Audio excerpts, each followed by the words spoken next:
Students, हम class 9th का matter in surrounding chapter clear कर रहे थे। चैप्टर फर्स्ट ही है ये साइंस का। और अब हम अपने लेक्चर 3 में पढ़ेंगे अबाउट स्टेट्स ऑफ मैटर, अवस्थाएं जो होती हैं पदार्थ की अवस्थाएं। तो कितनी अवस्थाएं होती हैं पता होगा वैसे तो आप लोगों को इस बात का। स्टेट्स ऑफ मैटर 3 होती हैं।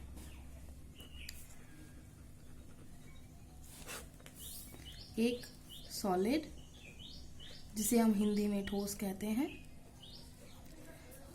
दूसरा होता है लिक्विड, जिसे हम द्रव कहते हैं। और तीसरा होता है गैसियस या सिर्फ गैस, हिंदी में इसे गैस ही कहते हैं। ये 3 अवस्थाएं होती हैं। ये जो हमने पढ़ी हैं ये फिजिकल स्टेट्स हैं, सॉलिड, लिक्विड, गैस, ठोस, द्रव, गैस। अब इसमें हम बात कर रहे हैं कि इन पे जो पार्टिकल्स थे, जो हमने पढ़ा था पदार्थ के अंदर जो कण होते हैं, उनके अवस्थाओं का क्या रिलेशनशिप है।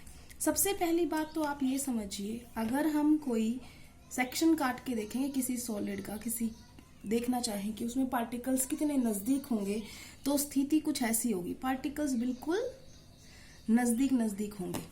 ठीक है। अगर द्रव की बात की जाए तो द्रव के अंदर पार्टिकल्स कुछ दूर दूर होंगे। ठीक है। और अगर बात की जाए गैस की तो पार्टिकल्स बहुत दूर होंगे। तो आपको इसमें और गैसेस में क्या फर्क नजर आ रहा है। सबसे पहली बात, जो ठोस के अंदर कण होते हैं वो बहुत अधिक नजदीक होते हैं, बहुत अधिक नजदीक होते हैं। ये एक एक तरीके से हम पॉइंट वाइज समझेंगे ताकि हमें कोई आगे दिक्कत ना हो। तो इसके अंदर बहुत अधिक दूर होते हैं। अब आप मुझे बताइए, अगर एक कण दूसरे कण के बिल्कुल पास है तो इसका मतलब आकर्षण बल, फोर्स ऑफ अट्रैक्शन ज्यादा होगी, बहुत ज्यादा होगी। दूर बैठे हैं तो इसका मतलब फोर्स ऑफ अट्रैक्शन कम है। बहुत दूर बैठे हैं इसका मतलब फोर्स ऑफ अट्रैक्शन बहुत ज्यादा कम है। जैसे आपकी जिसके साथ दोस्ती होती है, आप उसके बिल्कुल साथ में बैठते हो, ठीक है ना। आपके कम दोस्ती होगी, दूर बैठोगे, और आप दुश्मन होगे तो साथ बैठने का मतलब ही नहीं है। तो इसका मतलब क्या हो गया कि जो पार्टिकल सॉलिड अवस्था में बहुत अधिक नजदीक है, तो कारण क्या है, उनके अंदर आकर्षण बल बहुत अधिक है। सबसे ज्यादा किसके अंदर होता है, सॉलिड के अंदर। मैं यहाँ पे लिक्विड के अंदर क्यों नहीं लिख रही हूँ, इसमें बहुत अधिक नजदीक थे पार्टिकल, इसमें बहुत अधिक दूर है, इसमें मीडियम स्टेज में है, मतलब ना ज्यादा दूर ना नजदीक। आकर्षण बल बहुत अधिक इसमें होता है, इसमें आकर्षण बल बहुत अधिक कम होता है, बहुत कम होता है। तो इसके अंदर कैसा होगा आकर्षण, मीडियोकर, मतलब बीच वाली स्टेज है। ये द्रव जो है वो बीच वाली स्टेज है। आप इसमें सबसे जो ज्यादा चीज होगी वो सबसे कम इसमें होगी, बीच वाली स्टेज इसमें आएगी। उसी तरीके से जैसे हमने अभी बताया, आकर्षण बल बहुत ज्यादा होता है ठोस के अंदर, गैस में बहुत अधिक कम होता है, बीच वाली स्टेज है, ना ज्यादा कम ना ज्यादा ज्यादा। तो ये जो लिक्विड है ये बीच की स्टेज हो गई। अब अगर बात करें उनके बीच में गैप की, खाली स्थान, रिक्त स्थान। अब देखो जो नजदीक है, मान लो ये एक कण था और ये दूसरा कण, और अगर वो नजदीक हैं तो इसका मतलब क्या होगा, उनके अंदर रिक्त स्थान बहुत, रिक्त स्थान खाली जगह को बोल रही है, खाली जगह। तो खाली जगह तो इनके अंदर क्या है, कम। लिक्विड में दूर हो गए तो क्या हो गई, ज्यादा। गैस में तो बहुत दूर है, इसका मतलब क्या हो गया, बहुत ज्यादा। तो उनके जो अंदर रिक्त स्थान है कणों के बीच में, वो बहुत ज्यादा कम होता है, या तो होता ही नहीं है, अगर होगा तो बहुत कम होता है। इसके अंदर रिक्त स्थान बहुत ज्यादा होता है। इतना समझ में आ गया। अगर कोई आपसे पूछे घनत्व क्या होता है, डेंसिटी, कि कितने नंबर ऑफ पार्टिकल एक वॉल्यूम में, मान लो हम वॉल्यूम फिक्स कर देते हैं। फॉर एग्जांपल हमने इतना वॉल्यूम फिक्स किया, हम इसका भी इतना ही वॉल्यूम फिक्स कर लेते हैं, इसका भी हम इतना ही वॉल्यूम फिक्स कर देते हैं। तो हम अगर वॉल्यूम फिक्स कर दें इनका, तो कितने कण आपको इसमें नजदीक आ रहे हैं, इसमें कितने कण नजर आ रहे हैं आपको, थोड़े ज्यादा हैं, 4 अप्रोक्सीमेट। इसके अंदर एक टच हो रहा है तो 2 मान लो इसको, इसके अंदर एक ही है नजदीक बस।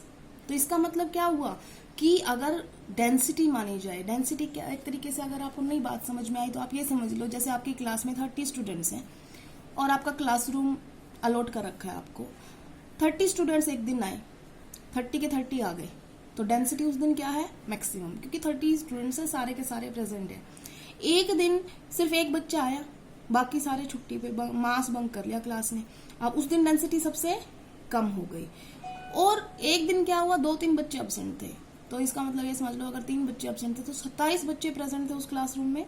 तो अब बताओ घनत्व सबसे ज्यादा, डेंसिटी सबसे ज्यादा किस में थी, जिस दिन पूरे प्रेजेंट थे, ज्यादा बच्चे थे पर्टिकुलर कमरे में, इसमें बिल्कुल कम बच्चे थे उस पर्टिकुलर कमरे में, इसमें बीच वाली स्टेज थी। तो डेंसिटी क्या बता रही हूं मैं, सबसे ज्यादा किसकी मिलेगी, सॉलिड की, फिर लिक्विड की, फिर गैसेस की। अगर आप फिर भी नहीं समझ पा रहे तो आप ये समझ लीजिए कि इस वॉल्यूम में इसमें कितने पार्टिकल नजर आ रहे हैं। वैसे तो मैंने बनाया है, अज्यूमशन है ये, तो सिर्फ कितने पार्टिकल, और भी नजदीक होते हैं इससे ज्यादा, लेकिन इसमें ज्यादा दिखाई दे रहे हैं। इतने ही खाने में इसमें ज्यादा, इसमें उसके कंपैरिजन में कम है, बट इससे ज्यादा है, इसमें बिल्कुल कम है।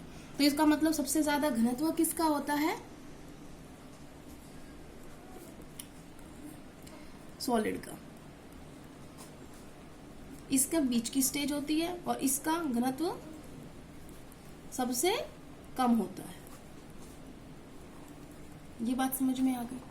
अब इनके अंदर ये डिफरेंस हो रहे हैं, ठीक है ना। इसको मैं क्यों नहीं लिख रही, आप इसको लिख सकते हो, आप इसको लिख दोगे कि ये मीडियोकर है, मध्यवर्ती, मतलब बीच वाली स्टेज। इसके अंदर बहुत अधिक है, इसके अंदर बहुत कम होगा, ये बीच, ना ज्यादा कम ना ज्यादा ज्यादा। आकर्षण बल बहुत अधिक है, आकर्षण बल ठोस अवस्था से कम है, गैस अवस्था से ज्यादा है, आकर्षण बल बहुत कम है, सबसे कम है। इस तरीके से आप पॉइंट लिखेंगे। अब बात करते हैं नेक्स्ट एक और पॉइंट की। अगर हम बात करें गतिज ऊर्जा की, एक बार पहले भी बताया था मैंने गतिज ऊर्जा के बारे में आपको। गतिज ऊर्जा क्या होती है, वो ऊर्जा जो पार्टिकल्स की जो गति होती है, मोशन होता है, उस पर डिपेंड करती है। Energy associated with the motion of the particles, इसका मतलब वो ऊर्जा जो कणों की गति के ऊपर डिपेंड करती है। अब सॉलिड के अंदर मैंने क्या बताया था, पार्टिकल्स कैसे हैं, ऐसे धीरे धीरे हिल रहे हैं। लिक्विड के अंदर गतिज ऊर्जा ज्यादा होगी, गैस के अंदर तो बहुत ज्यादा है। ये पार्टिकल्स की स्थिति बता रही हूँ मैं आपको। तो गतिज ऊर्जा जो है वो ठोस अवस्था में बहुत कम होती है, इसमें थोड़ी सी गतिज ऊर्जा ज्यादा होती है, ठोस अवस्था से तो ज्यादा ही होती है। और इसके अंदर जो गतिज ऊर्जा होती है वो बहुत ज्यादा होती है, बहुत ज्यादा होती है। तो अब आपको समझ में आया ठोस अवस्था किसे कह रहे हैं, द्रव किसे कह रहे हैं, गैस किसे कह रहे हैं। तो अब ये वाली बातें तो हो गई इनकी, क्या क्या कणों के बीच में रिलेशनशिप है। इसमें कुछ गुण भी होते हैं, जैसे सॉलिड जो गुण दिखा रहा है वो लिक्विड नहीं दिखा रहा। अगर गुणों की बात करें तो चलो मैं जैसे गुण की बात करती हूँ। एक होती है दृढ़ता, रिजिडिटी। रिजिडिटी को हिंदी में बोलते हैं दृढ़ता, ये मैं गुण बता रही हूँ आपको, ठीक है। अब दृढ़ता का मतलब क्या, जैसे यही पेन है, मैं इसको दबा रही हूँ, क्या मैं दबा पा रही हूँ, मैं इसको प्रेशर लगा रही हूँ, इस पे फोर्स लगा रही हूँ, बल लगा रही हूँ, इसको कुछ फर्क नहीं पड़ रहा है, इसकी कोई शेप में बदलाव नहीं हो रहा। इसका मतलब क्यों, क्योंकि ये रिजिड है, ये मजबूत है, ये कठोर है। तो दृढ़ता मतलब जो मजबूत हो। तो सॉलिड जो होते हैं वो रिजिड होते हैं, ठीक है। और लिक्विड जो होते हैं वो दृढ़ नहीं होते। आप तो बर्तन में डालते होते, चेंज होता रहता है, ठीक है, तो वो दृढ़ नहीं होते। गैस तो बिल्कुल नहीं होती। अब बात करते हैं हम संपीड्यता की। संपीड्यता क्या होता है, संपीड्यता गुण होती है जिसके अंदर जब हम बाहर से, जैसे मान लो ये प्रेशर मैंने इसमें प्रेशर लगाया, ठीक है ना, बाहर से बहुत ज्यादा प्रेशर लगा रही हूँ, लेकिन फिर भी ये अपने आकार को बनाए रख पा रही है। मेरे बाहर से बल लगाने के बावजूद भी इसके आकार में कोई चेंज नहीं आया, तो इसे क्या कहते हैं हम, संपीड्यता कहते हैं। कि उसके अंदर जिसमें बदलाव आ जाए वो संपीड्यता दिखाता है, इसने बदलाव नहीं किया तो ये संपीड्यता नहीं दिखाता। इसका मतलब यहाँ पर संपीड्यता नहीं होती, इसके अंदर संपीड्यता नहीं होती। इसके अंदर संपीड्यता होती है कि नहीं होती है, ठीक है ना, आकार बदलता है। उसके बाद गैसों के अंदर संपीड्यता, दबाव लगाने हो तो दब जाती है ना, तो इसका मतलब इनके अंदर संपीड्यता होती है। इसमें दृढ़ता होती है सॉलिड में, इसमें दृढ़ता नहीं होती, इसमें दृढ़ता नहीं होती। ये हम गुणों को स्टडी कर रहे हैं। उसके बाद बात करते हैं अगर विसरण की। एक होता है विसरण, डिफ्यूजन। डिफ्यूजन मतलब पार्टिकल्स का आपस में मिक्स होना, ठीक है। तो विसरण जो होता है, ठोस पदार्थ दूसरे ठोस पदार्थ में विसरित नहीं होते, क्योंकि अगर विसरित होते तो मान लो विसरण का मतलब क्या है, ये एक चीज है ठोस अवस्था में है, ये एक चीज है ठोस अवस्था में है, मैं बिल्कुल इनको पास रख रही हूँ, क्या आप थोड़ी देर के बाद इनके बीच में कुछ हो जाएगा जिसकी वजह से ये कभी खुलेगा ही नहीं, या एक जैसे बन जाएंगे या मिल जाएंगे? ये नहीं होता ना कभी भी। ये दोनों हम सेपरेट जब चाहें तब कर सकते हैं। इसका मतलब इसके गुण इसी के पास रहेंगे, इसके गुण इसके पास रहेंगे, इसके कोई कण इसके पास नहीं आए, इसके कोई कण इसके पास नहीं आए। इसका मतलब इनके अंदर विसरण नहीं होता। विसरण क्या होता है? आपस में कणों का आपस में मिल जाना। उसके बाद अब इसकी बात करें, क्या इसमें विसरण होता है? तो मैं कहूंगी हाँ, द्रव अवस्था में विसरण होता है, ठीक है ना। ठोस का ठोस में विसरण नहीं होता, लेकिन हाँ अगर किसी ठोस को हम द्रव में डाल दें, जैसे चीनी ठोस अवस्था है, उसको पानी में डाल देंगे तो घुल जाएगी, तो विसरण हो जाएगा, लेकिन ठोस का ठोस के साथ नहीं होगा। लिक्विड दूसरे लिक्विड में हो जाएगा, जैसे आपने शाही ली, पानी लिया, दोनों मिला दिए तो विसरण हो गया। इसमें भी विसरण हो जाता है, ठीक है। अब इसकी बात करते हैं फ्लूइडिटी, बहाव। सॉलिड के अंदर बहाव नहीं होता। आप सॉलिड को रख दो, क्या ये बह जाएगा? नहीं बहेगा, बहाव नहीं होता। फ्लूइडिटी, इसको बेटा इंग्लिश में बोलते हैं फ्लूइडिटी। विसरण को बेटा इंग्लिश में बोलते हैं डिफ्यूजन। और संपीड्यता का भी नहीं बताया था ना, संपीड्यता को इंग्लिश में बोलते हैं कंप्रेसिबिलिटी, ठीक है। दृढ़ता बता दिया था, रिजिडिटी होती है, संपीड्यता कंप्रेसिबिलिटी, विसरण डिफ्यूजन और फ्लूइडिटी बहाव। और ठोस अवस्था में बहाव नहीं होता, वो फ्लूइडिटी नहीं दिखाते, ठोस कभी भी नहीं बहते, ठीक है। अब इसकी बात करें अगर लिक्विड की, तो लिक्विड जो होते हैं वो बहते हैं। आप पानी को रख दो, बहता है कि नहीं बहता है? बहता है। इसका मतलब इनके अंदर फ्लूइडिटी होती है, ठीक है ना, बहाव की क्षमता इनके अंदर होती है। और इसी तरीके से गैसों के अंदर भी, आप गैस को स्प्रे कर दो कहीं पर भी, वो सारी तरफ आ जाएगी ना, चारों दिशाओं में बहती है, तो बहाव इसके अंदर होता है। अब हम अगर आपसे कोई ये पूछे कि हमें तो सॉलिड की आप डेफिनेशन दो, हमें गुणों से कोई मतलब नहीं है, तो ठीक है, हम सॉलिड की डेफिनेशन दे रहे हैं। तो पहली तो बात बताओ, ये क्या है? पदार्थ की एक अवस्था है। ये पदार्थ की वो अवस्था है जो अपना निश्चित ही आकार रखती है और निश्चित ही आयतन रखती है। क्या बोला मैंने? निश्चित होता है इनका आकार व आयतन। इसका मतलब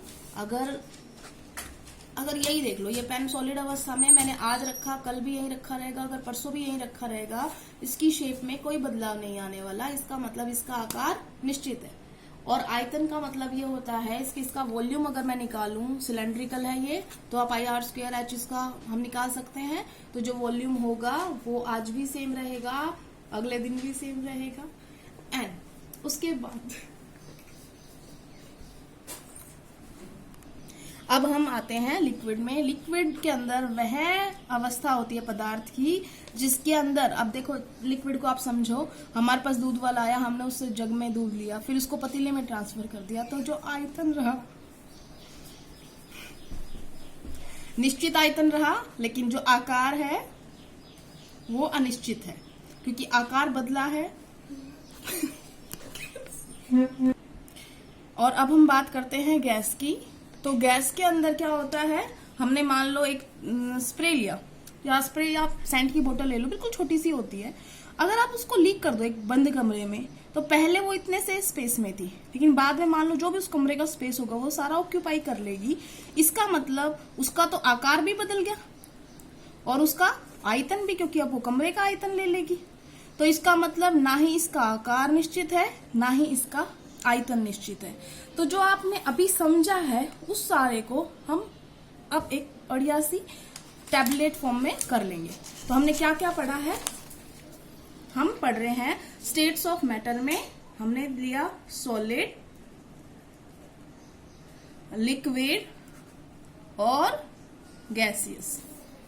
ठोस अवस्था, द्रव अवस्था और गैसीय अवस्था, ये हमने ले ली।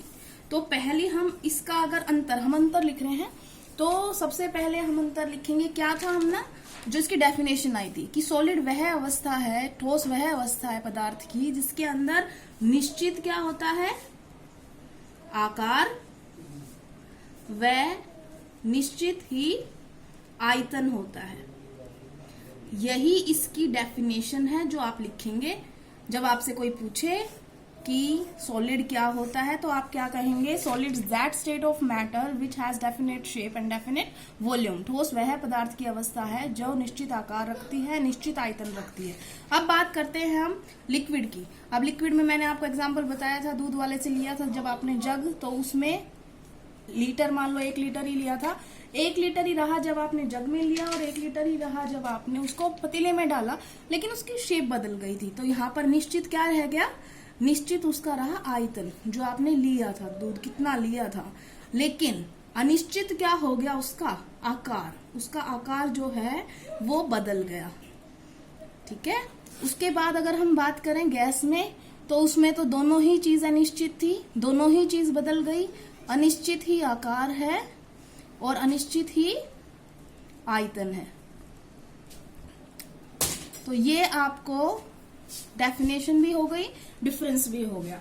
अब आते हैं हम दूसरे डिफरेंस की बात। तो दूसरे में हमने बोला था कि जो कण होते हैं, कण बहुत अधिक नजदीक होते हैं इसमें।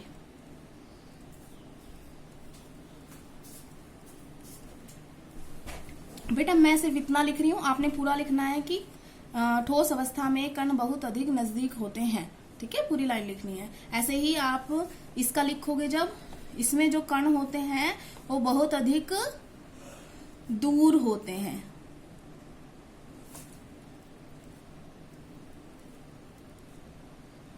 और अगर आप इसका लिखोगे तो क्या लिखोगे, इसके कण या कणों के बीच की दूरी ठोस वालों से ज्यादा होती है, लेकिन गैस वालों से,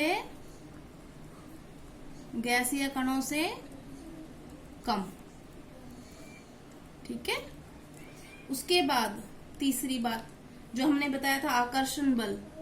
आकर्षण बल इनमें बहुत अधिक होता है क्योंकि नजदीक होते हैं कण। इसमें बहुत आकर्षण बल बहुत कम होता है।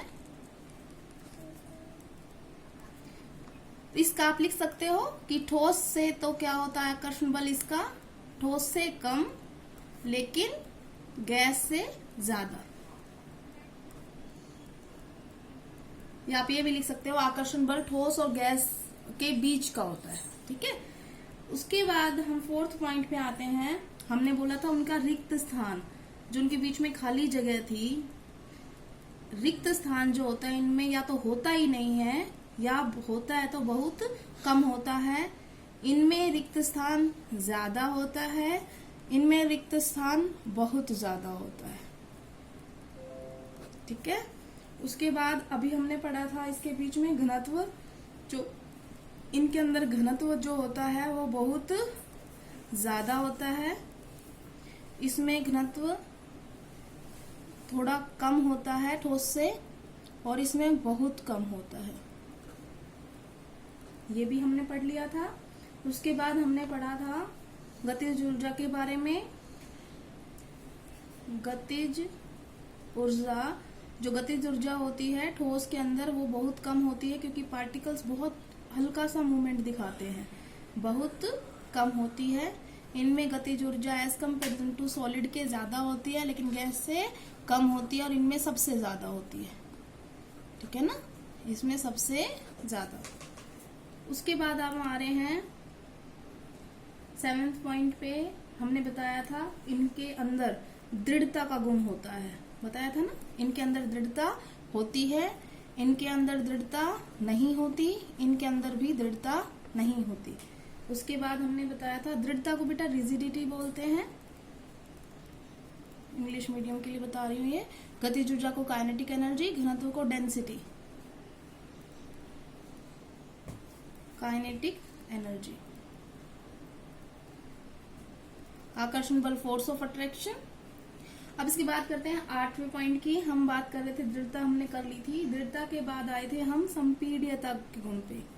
संपीड्यता मतलब कंप्रेसिबिलिटी, जब हम किसी को दबाते हैं और वो अपना आकार बदल लेता है या नहीं बदलता। अगर बदल लेता है तो संपीड्यता है, कंप्रेसिबल है, नहीं तो नहीं है। सॉलिड नहीं बदलते तो संपीड्यता नहीं दिखाते, ये संपीड्यता दिखाते हैं, ये संपीड्यता दिखाते हैं। उसके बाद हमने पढ़ लिया था, इसके अंदर एक गुण और पढ़ा था हमने, विसरण। विसरण को इंग्लिश में बोलते हैं हम डिफ्यूजन। तो सॉलिड के अंदर सॉलिड का डिफ्यूजन नहीं होता, लिक्विड में होता है और इसमें भी होता है विसरण, डिफ्यूजन होता है। डिफ्यूजन क्या बताया था? कणों का आपस में मिल जाना, एक चीज का दूसरी चीज के कणों के साथ मिक्सअप हो जाना। उसके बाद हमने बताया था फ्लूइडिटी, बहाव। आप सॉलिड को रखोगे वो कभी नहीं बहेगा, लेकिन आप लिक्विड को अगर खाली रख दोगे तो वो बह जाएगा। गैस भी चारों दिशाओं में बह जाती है। तो अब हम आते हैं इसके आखिरी, बस एग्जाम्पल लिख लेते हैं। सॉलिड अवस्था का कोई भी एग्जाम्पल आप बता दो, कोई भी हो सकता है। आप पेन ले रहे हो, ब्रिक ले रहे हो, ब्लैक बोर्ड ले रहे हो, चौक ले रहे हो, जो भी आपको आजू बाजू दिखाई दे रहा है। इसका एग्जाम्पल अगर बात करें तो जैसे पानी है, तेल है, ठीक है, पेट्रोल है, ये सब किस में आ रहा है? लिक्विड अवस्था में आ रहा है। उसके बाद अगर हम इसकी बात करें तो जितनी भी आपके पास गैसेज हैं, ऑक्सीजन, नाइट्रोजन, हाइड्रोजन, हीलियम, ये सब क्या होती हैं? गैसेज होती हैं। आज हमने तीनों अवस्थाएं कर ली हैं पदार्थ की, और बहुत अच्छे तरीके से उनके डिफरेंस भी समअप कर दिए हैं हमने।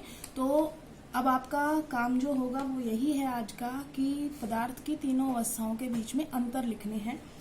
हालांकि ये शायद क्वेश्चन आपका आएगा भी पार्ट में, तो आप पहले ही कर लीजिए साथ साथ में। अगर नेक्स्ट दोबारा रिपीट होगा तो आप उसको स्किप कर सकते हैं। Thank you class.